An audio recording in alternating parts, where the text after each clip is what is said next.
हाय दोस्तों, मैं अनूप कुमार वाचस्पति। दोस्तों, आज हम कुंडली देखने जा रहे हैं तानिया मित्तल की। दोस्तों, मेरी बिग बॉस की एक one of the favourite contestant. ठीक है दोस्तों, इसके अंदर टाइमिंग तो हमें नहीं पता। मुझे उसकी डेट ऑफ बर्थ के बारे में थोड़ा सा पता है। एक सेकंड रुकिएगा दोस्तों। ये देखिए दोस्तों, ये है उनकी date of birth.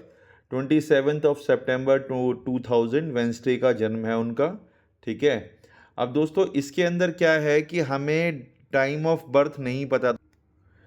Time of birth नहीं पता दोस्तों, बट हमने जो उनकी बिग बॉस की जर्नी देखी है उस आधार पर हम चयन कर रहे हैं। दोस्तों देखो, जिस तरह से वो अपने आप को कैरी करती हैं, जिस तरह से अपने आप को वो लेकर चलती हैं, जिस तरह से वो अपनी ड्रेसेस पहनती हैं, जिस तरह से वो बातें करती हैं, 100% दोस्तों जो शुक्र है वो लगन में प्रतीत होता है। देखो, यहाँ पर भी जो मैंने अभी के हिसाब से भी जो निकाली है ना, शाम के 8:34 पर भी जो शुक्र है वो 7वें घर में है।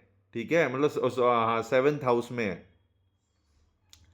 7th हाउस में है और मेष लगन में है। बट वो ना, मतलब इस तरह का उनका ना लड़ाकू स्वभाव नहीं है। वो किसी भी तरह से हो अपनी बातों को ना बहुत ही तरीके से रखने में भरोसा करती हैं दोस्तों। तो अब इस हिसाब से इनकी जो कुंडली है दोस्तों, इसको ना ठीक आप पीछे कर दीजिए AM पे। ठीक है, और देखिए अब क्या होगा चमत्कार। ठीक है दोस्तों, ये कुंडली ना मेरे को लगती है, मतलब देखो टाइम तो कुछ भी हो सकता है। ठीक है, बट जो मुझे प्रतीत होती है, मैं उसके रीजन भी दूंगा कि ऐसा मुझे क्यों लगता है। मैं आपको ये कारण भी बताऊंगा दोस्तों। देखो दोस्तों, वो कारण है इनका जो फेस है दोस्तों।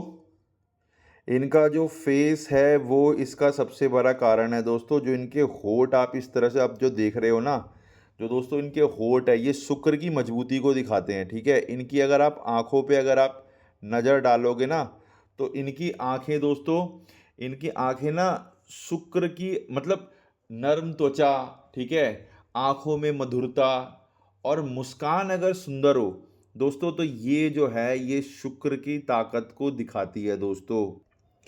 अब दोस्तों, जो इनकी जॉ लाइन है, अगर मैं इनकी जॉ लाइन की बात करूँगा, तो दोस्तों इनकी जॉ लाइन ना कम है।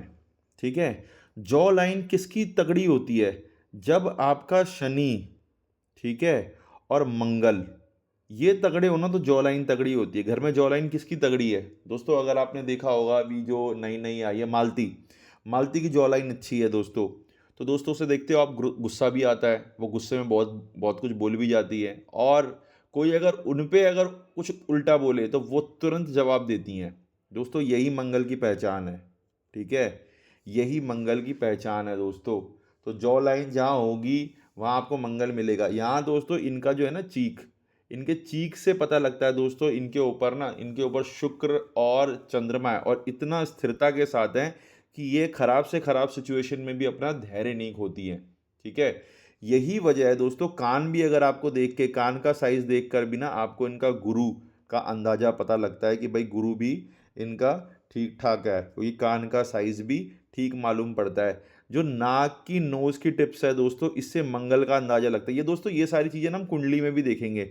इससे मंगल का अंदाजा लगता है दोस्तों, इससे भी। और जो इनका जो गला है, इससे भी मंगल का अंदाजा लगता है। एक सेकेंड, आप अच्छे से दिखेगा नोज की, एक सेकेंड, नोज की टिप से और गले से, इन दोनों से दोस्तों इनके मंगल का अंदाजा लगता है हमें। ठीक है दोस्तों, मंगल इनका इतना अच्छा है कि जो इनका लव, मतलब जो इनका प्रेम प्रणय संबंध भी होगा ना, वहां पर भी यही डोमिनेट करती होंगी। और ये इनकी कुंडली में भी देखने को मिल रहा है। देखो दोस्तों, टाइम के आधार पर लग्न अलग हो सकता है, कुंडली अलग अलग हाउसेज में हो सकती है, बट दोस्तों फिर दोबारा से कह रहा हूं मैं, नक्षत्र और योग वो दोस्तों इतनी जल्दी और आसानी से नहीं बदलते। ठीक है, वो अगर उस दिन गोचर होगा तो ही बदलेंगे, अदरवाइज वो नहीं बदलते। ठीक है दोस्तों, अब दोस्तों कुछ योग की बात करते हैं दोस्तों। सुख, सूर्य और गुरु दोस्तों, महाकार्मिक योग। ठीक है, ग्रेट कार्मिक कॉम्बिनेशन कहलाता है दोस्तों। वृषभ राशि में है, 8वें भाव में है दोस्तों। 8वां भाव तो वैसे भी हाउस ऑफ ट्रांसफॉर्मेशन, लॉन्गेविटी। ठीक है, इसे लॉन्जेविटी कहते हैं। और हिडन कर्मास का होता है दोस्तों, ऑकल्ट साइंसेस का होता है। मतलब इसके अंदर भी जो स्पिरिचुअलिटी हो गई और जिस तरह से ये अब बनना चाहती हैं एक मोटिवेशनल स्पीकर, दोस्तों ये सारी चीज़ें ना 8वें हाउस से देखी जाती है, ठीक है? आध्यात्मिकता का और चीज़ों का गहरा असर होता है दोस्तों। अब दोस्तों अगर मैं बात करूं तो इसमें बृहस्पति जो हैं वो मुझे दिखाई दे रहे हैं दोस्तों रोहिणी नक्षत्र में, और तीसरे पद में दिखाई दे रहे हैं दोस्तों। तो ये रोहिणी नक्षत्र जो होता है ना दोस्तों, ये चंद्र का नक्षत्र है, तो ये सौंदर्य सृजन, वृद्धि, रचना, संवेदनशीलता, इन सब का प्रतीक है दोस्तों। गुरु जो होता है यहाँ पर प्रज्ञा का, ठीक है, यानी कि प्रज्ञा का मतलब होता है विजडम। तो ये विजडम को ना मटेरियल प्लेन में लाने की कोशिश करता है, ठीक है, यानी कि जो स्पिरिचुअल ग्रोथ है वो आपकी प्रैक्टिकल लाइफ में लेकर आता है। और अगर मैं शनि की बात करूं तो दोस्तों जो शनि है वो कृतिका नक्षत्र में है ना, और फोर्थ पद में है। तो दोस्तों ये सूर्य का नक्षत्र है, मतलब आग, तप, निर्णय, कर्म, निष्ठा, इन सब चीजों से रिलेटेड है, ठीक है। और शनि यहाँ दोस्तों डिसिप्लिन और कार्मिक क्लिंजिंग करता है, ठीक है, like burning impurity through time and responsibility. तो दोनों धर्म और कर्म के ग्रह हैं दोस्तों, ठीक है। एक आध्यात्मिक विकास जिसका गुरु प्रतीक है, और दूसरा कर्म और परिश्रम जिसका शनि प्रतीक है। दोस्तों जब ये 8वें भाव में मिलते हैं ना तो कार्मिक एवोल्यूशन योग बनता है, ठीक है दोस्तों, कार्मिक एवोल्यूशन। अब दोस्तों जैसा कि मैंने आपको अभी बताया कि 8वां जो भाव है, ये 8वां जो भाव है, मैंने आपको बताया कि भाई ये गूढ़ ज्ञान का है, ऑकल्ट तंत्र, ज्योतिष का है, परिवर्तन का, ट्रांसफॉर्मेशन का है, मृत्यु और पुनर्जन्म का है, ठीक है ना, एंडिंग, रीबर्थ, गुप्त रहस्यों का है, हिडन फोर्सेस का है, ठीक है, और साख और रिसर्च भी इसी से ही होती है दोस्तों। दोस्तों ये योग जो है ना गुरु और शनि का, ये कहता है कि मतलब व्यक्ति को जीवन में गहरे बदलावों, कठिन अनुभवों और मतलब एक तरह की आध्यात्मिक जागृति से गुजर कर इवॉल्व होना होगा, है ना। तो ये सारी चीजें ना तान्या मित्तल की बातों में भी दिखती है, वो अपने कठिन अनुभव के बारे में बोलती हैं, वो बदलावों के बारे में बोलती हैं। इन शॉर्ट दोस्तों गुरु जो रोहिणी नक्षत्र में यानी कि मून स्टार में है, वो भावना और सौंदर्य के माध्यम से दोस्तों ज्ञान जो होता है ना, भावना और सौंदर्य के माध्यम से ज्ञान, दूसरों की भावनाओं को समझने में, ठीक है, वो क्षमता विकसित करता है, ठीक है। और शनि जो है वो कृतिका के अंदर है, यानी कि सन स्टार के अंदर है ना, कृतिका सन मैंने बताया था आपको। तो दोस्तों ये क्या करता है कि सन का मतलब जलाना, तो ये सत्य को जलाकर ना कठोर सच्चाइयों का सामना करवाता है, ठीक है। तो दोस्तों ये जो योग होता है, ये मतलब मैंने आपको जैसा कि बताया कि ज्ञान और बुद्धि बुद्धि के माध्यम से, अनुभव के माध्यम से गहरे परिवर्तन को लेकर आता है, क्योंकि 8वां जो घर है वो परिवर्तन का ही कारक है। दोस्तों हम आगे चलते हैं। दोस्तों अगर ये खराब हो जाए, यानी कि कोई दशा वशा की वजह से खराब हो जाए दोस्तों, तो दोस्तों गुरु और शनि अगर पीड़ित हो जाएं दशा की वजह से, तो दोस्तों ये ना एक मेंटल डिप्रेशन, ठीक है, कंफ्यूजन, और व्यक्ति को ना लॉस से भी गुजरना पड़ता है, ठीक है। और रिलेशनशिप में भी कार्मिक टेस्टिंग होती है, क्योंकि आपको पता है कि 8th हाउस जो होता है वो आपके स्पॉज की लॉन्जेविटी और शेयर्ड इमोशन से भी जुड़ा हुआ होता है, ठीक है। अब दोस्तों आप देख रहे हो तानिया मित्तल का हिसाब किताब देख रहे हो आप, इसके अंदर भी अगर मैं बताऊं दशा, और दशा चल रही है राहु की और अंतरदशा चल रही है बृहस्पति की, ठीक है। दोस्तों राहु क्या होता है आपको अच्छे से पता है। राहु देखो इनके भाग्य स्थान में बैठा हुआ है, ठीक है।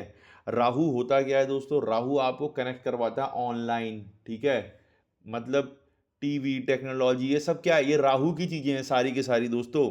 और बृहस्पति, बृहस्पति कम्युनिकेट करवाता है दोस्तों। जो जब अरविंद केजरीवाल की भी हमने कुंडली देखी थी, तो उन जब बृहस्पति का समय आया था ना, भले ही उनका बुध नीच राशि का है दोस्तों, उनका बुध भी नीच में है और उनका शनि भी नीच में है दोस्तों, भले ही ये दोनों नीच में है, बट बृहस्पति के साथ उनका कॉम्बिनेशन इतना बढ़िया है ना कि जब बृहस्पति की दशा आई ना, तो दोस्तों उनकी बातें ना कम्युनिकेट हुई बहुत तगड़े तरीके से, ठीक है, लोगों से। तो दोस्तों यहां पर ना क्या है कि राहु और बृहस्पति का योग ना इनको टीवी के ऊपर ना इनकी बातों को कनेक्ट करवा पा रहा है लोगों से, है ना। अब हम आगे चलते हैं दोस्तों, एक दो और इंटरेस्टिंग योग है वो भी देख। अब दोस्तों इनका जो 12वां भाव है, ठीक है, इनके 12वें भाव के अंदर आप देख रहे होगे, एक सेकेंड, हाँ, इनके 12वें भाव के अंदर आप देख रहे होगे कि सूर्य और चंद्र है, ठीक है। ये दोस्तों ये हाउस ऑफ सबकॉन्शियस लॉस और मोक्ष का हाउस होता है 12वां भाव, ठीक है। इस पे अच्छी बात ये है कि जो जुपिटर है वो अपनी पंचम दृष्टि डाल रहा है, ठीक है। तो तीनों ग्रह का एक दोस्तों गहरा मनोवैज्ञानिक और आध्यात्मिक एक तरह का संयोजन बनता है दोस्तों। तो 12वां भाव है ना वो दोस्तों एक तरह का ना अंत, अवचेतन, नींद, परदेश, ध्यान, मोक्ष, लॉस, इमेजिनेशन, इन सब से जुड़ा हुआ है दोस्तों। और इसमें जो राशि है वो दोस्तों कन्या है, ठीक है, बुध की राशि है, वो विश्लेषण, तर्क, परफेक्शन, हीलिंग, ये सारी चीजें पैदा करती है। इसी तरह इसीलिए कोई अगर परेशान होता है तो आपने देखा होगा कि ये हील करने जानती है। और दोस्तों हीलिंग की भावना ना इनके ना दिमाग में बसी हुई है, क्योंकि जहां पर भी चंद्रमा बैठता है ना, देखो दो चीजें यहाँ पे क्लियर निकल के आ रही है। जहां पर भी चंद्रमा बैठता है वो आपका मन होता है। तो दोस्तों इनका मन आपने देखा होगा, इनकी रील्स में देखा होगा, शॉपिंग। इनका बहुत ज्यादा मन शॉपिंग का है, ये बहुत शॉपिंग करती हैं, ठीक है, क्योंकि 12वें भाव में बैठा हुआ है, ठीक है। और सिक्स्थ राशि में, बुध की राशि में होने के कारण इनको ना हीलिंग की, तर्क करने की पावर देता है, ठीक है। और सूर्य भी जो है वो हस्ता नक्षत्र में दोस्तों पहले पद में, ठीक है। और जो ये जो नक्षत्र शासित है वो चंद्र द्वारा द्वारा शासित है। तो देखो चंद्र द्वारा जो सूर्य भी जिस नक्षत्र में है, अगर मैं सूर्य का नक्षत्र दिखाऊं दोस्तों,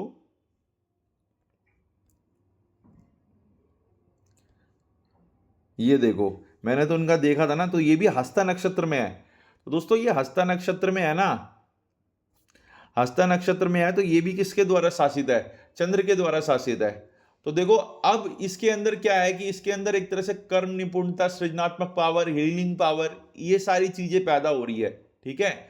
और दोस्तों इसमें ना इस वजह से दोस्तों व्यक्ति का ना इनर वर्ल्ड, अंतर जगत ना बहुत सक्रिय हो जाता है दोस्तों, क्योंकि चंद्रमा मन है और सूर्य आत्मा है, ठीक है, दोनों एक साथ हैं। तो दोनों ना अवचेतन में, सबकॉन्शियस में गहराई से काम करते हैं। तो इस तरह का व्यक्ति दोस्तों नींद में, मेडिटेशन में, ड्रीम में या अकेलेपन में, सॉलिट्यूड में रिचार्ज होता है दोस्तों, शक्ति मिलती है। अभी आपने देखा होगा कि तानिया मित्तल की लड़ाई हो गई थी, वो अकेले हो गई थी दोस्तों। जब अकेले हो गई थी ना, तो शुक्र का ऐसा प्रभाव था कि चर्चा सारी उन्हीं की तरफ हो रही थी, क्योंकि इनकी जो आंखें हैं ना दोस्तों बहुत एक्सप्रेसिव है, ठीक है, बहुत एक्सप्रेसिव है।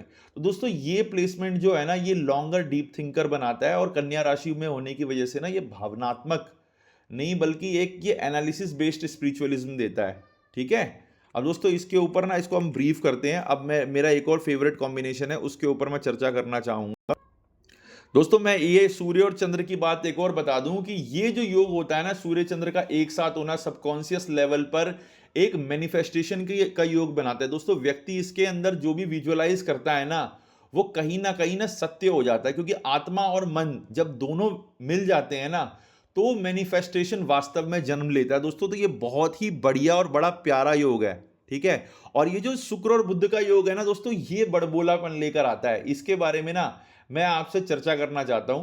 तो दोस्तों आपने देखा कि शुक्र और बुध जो है ना, इनके लगन में बैठे हुए हैं और स्वग्रही हैं, तुला राशि के अंदर है, ठीक है। तो दोस्तों ये जो है ना, ये व्यक्ति को मतलब ये लगा लो कि कला, बुद्धि और आकर्षण व्यक्ति में पैदा करता है दोस्तों, क्योंकि यहां पर शुक्र जो है ना वो स्वग्रही है, ठीक है। तो ये एक अत्यंत दोस्तों मजबूत सौंदर्य और संतुलनदायक ग्रह बन जाता है यहां पर। और व्यक्ति के अंदर सौम्य, मोहक, विनम्र, दोस्तों इनके आपने गाल देखे होंगे, चीख देखी होगी, आंख देखी होगी, होठ देखी होगी, सिर्फ ये तीन चीजों को देखो, गाल चीख भरी भरी है दोस्तों। इससे ना चंद्र और शुक्र की मजबूती का पता चलता है दोस्तों। इस व्यक्ति के अंदर ना नेचुरल रूप से चार्म और मैग्नेटिज्म होता है, ये बिना प्रयास के ही लोगों को आकर्षित कर लेते हैं दोस्तों, ठीक है। और कपड़े, सजावट, रंग, संगीत, भाषा, ये और ग्रेस में दिखना हमेशा, ये इनको बहुत पसंद होता है कि ये अपने आप को ना हमेशा ग्रेसियस दिखाना चाहते हैं, ग्रेस में रहना चाहते हैं, ठीक है। और दोस्तों इस तरह के व्यक्ति का शुक्र, क्योंकि क्योंकि अगर आप देखोगे कि जो शुक्र है वो आई थिंक स्वाति नक्षत्र में, हाँ स्वाति नक्षत्र में है दोस्तों। तो शुक्र स्वाति नक्षत्र में होता है ना, तो स्वतंत्र प्रेम का मतलब I need space in love, मतलब व्यक्ति खुद से भी प्रेम करता है, ठीक है। और व्यक्ति पॉजिटिव नहीं होता है ना, और व्यक्ति की वाणी और चाल में ना इसमें हल्कापन देखा जाता है, ठीक है। अब दोस्तों ये मैं इसके अंदर अब एक मंगल के बारे में मैं चर्चा करना चाहूंगा दोस्तों, ठीक है। मनोवैज्ञानिक रूप से ये जो योग है दोस्तों, ये बहुत बढ़िया है। जो मैंने शुक्र और बुध का बोला, व्यक्ति बड़बोला भी हो जाता है, क्योंकि शुक्र है ना, तो शुक्र है और बुध है, तो अपने तरफ ना व्यक्ति आकर्षित हो जाता है, ठीक है। मन जो है वो आत्मा के साथ है, तो व्यक्ति ना अपनी तरफ आकर्षित हो जाता है। व्यक्ति ज्यादा दूसरों की बातों पे ध्यान नहीं देता, वो अपनी तरफ आकर्षित हो जाता है, खुद की साधना करता है वो, ठीक है, और सृजन करता है वो। अब जो मंगल है ना, मंगल के अंदर दोस्तों आप देखोगे मंगल जो है वो बैठा बैठा हुआ है वो 11th भाव में। तो दोस्तों 11th भाव में वो ये वृद्धि का भाव है, यानी कि लाभ का भाव है, तो उनके लाभ में उतार चढ़ाव आएंगे दोस्तों, एकदम से बहुत ज्यादा और एकदम से बहुत कम। और ये जो है ना, ये 1 2 3 4 ये इनके बैंक बैलेंस को भी देख रहा है, ठीक है। 5 6 7 ये इनके प्रेम संबंधों को भी देख रहा है दोस्तों, ठीक है। प्रेम संबंधों को भी देख रहा है दोस्तों। तो इस वजह से ना इनके मतलब ये प्रेम संबंधों में भी यही डोमिनेट करती होंगी कि मेरी ही चलेगी, ठीक है, मेरी ही चलेगी तो आप चलोगे वरना नहीं चलोगे, ठीक है। प्रेम भी करेंगी क्योंकि शुक्र और बुध है ना, ठीक है। व्यक्ति से प्रेम भी करेंगे, सौंदर्य इनको चाहिए कोई ना कोई, ठीक है। बट जो प्रेम संबंध होगा उनमें चलेगी इन्हीं की, लॉजिकल यही है, ठीक है। तो दोस्तों बहुत मजा आया आपको बताकर, ठीक है, आपने इंजॉय करा होगा। और दोस्तों इस व्यक्तित्व से सीखिए आप, इसमें बहुत सारी और भी चीजें हैं जिसके बारे में मैं भी चर्चा नहीं कर रहा, केतु के बारे में नहीं कर रहा। दोस्तों आपने कैसा इंजॉय, आपने कितना इंजॉय करा, कैसा करा, ये प्लीज कमेंट में बताएं दोस्तों। लाइक करें, सब्सक्राइब करें और शेयर करें। मुझे तो बताकर बहुत मजा आया दोस्तों। Thank you very much.